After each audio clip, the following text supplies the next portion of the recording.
নমস্কার বন্ধুরা, তোমরা সবাই কেমন আছো? আশা করি খুবই ভালো আছো। মৌমিতাস ব্লগ রাজুতে তোমাদের অনেক অনেক প্রণাম এবং ছোটদের ভালোবাসা ও শুভেচ্ছা রইল।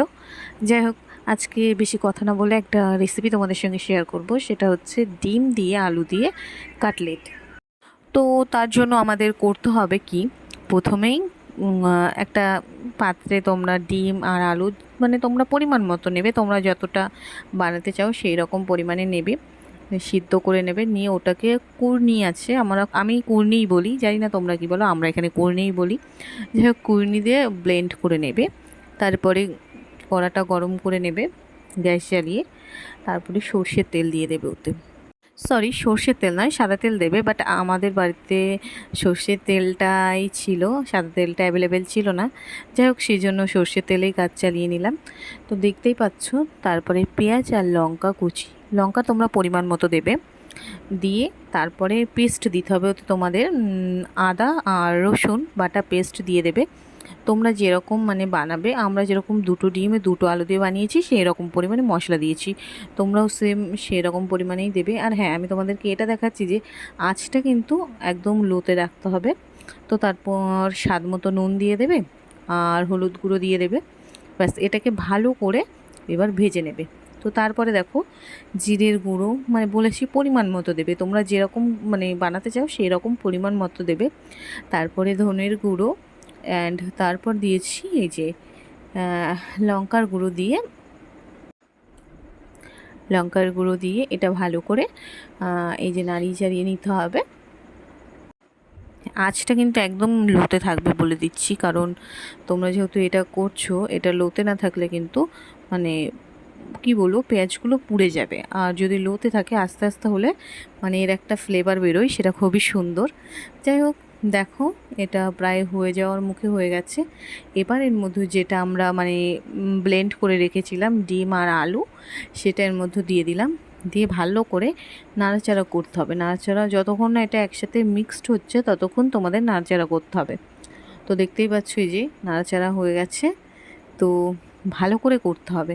তো এটা যতক্ষণ করবে ততক্ষণ হচ্ছে তোমার এই, যতক্ষণ এটা লেগে যাবে, লাগবে না, দেখো এটা যখন ছেড়ে ছেড়ে আসবে তখন ভাববে যে হয়ে গেছে। আর হ্যাঁ, এই যে লাস্টে যেটা দিলাম এটা হচ্ছে মিট মশলা। ওই মশলা দেওয়ার সময় মনে ছিল না, তো সেই জন্য এটা লাস্টে দিলাম। যাই হোক, ম্যানেজ করে নিও। তোমরা এটা কিন্তু ওই যখন মশলা দেবে তখনই মিট মশলাটা দিয়ে দেবে। আমাদের যেহেতু মনে ছিল না সেই জন্য লাস্টে দিলাম। তো এই দেখো, এখন কিন্তু একদম হয়ে গেছে এই জিনিসটা, পুরটা রেডি আমাদের। তো এখন এটা নামিয়ে নেওয়ার পালা। চলো নামিয়ে নেই, তোমরা দেখতে থাকো। তো দেখো নামানো হয়ে গেল। এবার কি হবে, ডিমটা ভেঙে নিলাম। আমরা একটাই ডিম নিয়েছি, কারণ আমাদের পুরটা যেহেতু অল্প সেজন্য একটার পরে হয়ে যাবে। আর ডিমের মতো হালকা স্বাদ মতো লবণ নেবে। আর এইখানে এই গুঁড়োর মানে ব্লেন্ড করাটা আমার একটু বেশি গাঢ় হয়ে, আমি না পুরো পাগল হয়ে গেছি, কি বলছি নিজেও বুঝতে পারছি না। যাই হোক, ওটা দেখো মিক্সিতে একটু ব্লেন্ড করে নিয়েছি। তারপরে এই যে তোমরা এটা যেরকম শেপ দিতে চাও দিতে পারো, তবে আমরা এটা মানে চৌকো বলতে পারো, চৌকো না একেবারে, একটু মানে গোল টাইপের, মানে কাটলেট যেরকম হয় আর কি, আমরা নর্মালি সেই রকমই শেপ দিয়েছিলাম। যাই হোক, তোমরা যেরকম তোমাদের মন মতো তোমরা দিতেই পারো। বাট এইভাবে বানিয়ে দেখবে, জাস্ট এত সুন্দর খেতে লাগে না। আমি তো এখন যেহেতু মানে ভয়েস ওভার দিচ্ছি, আমার কিন্তু এখনই জিভে জল চলে আসছে। যাই হোক, তো দেখো আমাদের সম্পূর্ণ মানে যতগুলো বানানোর ছিল সব রেডি হয়ে গেছে। এবার এটাকে কি কি করব সেটাই তোমাদের সঙ্গে শেয়ার করছিলাম। তারপরে গ্যাসটা জ্বালিয়ে কড়াটা বসিয়ে নিলাম। তারপরে বললাম সাদা তেল নেই, সেই জন্য আর কি লাল তেলেই কাজ চালাচ্ছি। তো লাল তেল বলতে সর্ষের তেল।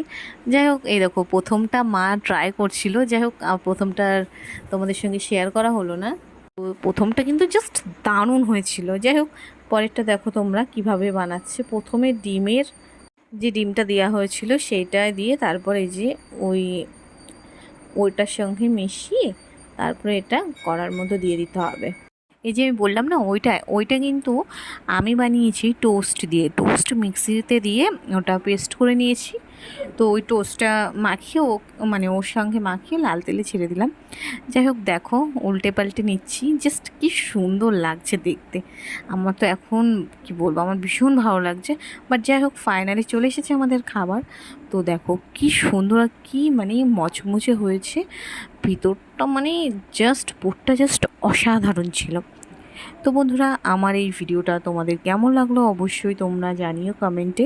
আর তোমাদের যদি ভালো লেগে থাকে like comment share and subscribe করে দিও। তো আজকের মতো টাটা।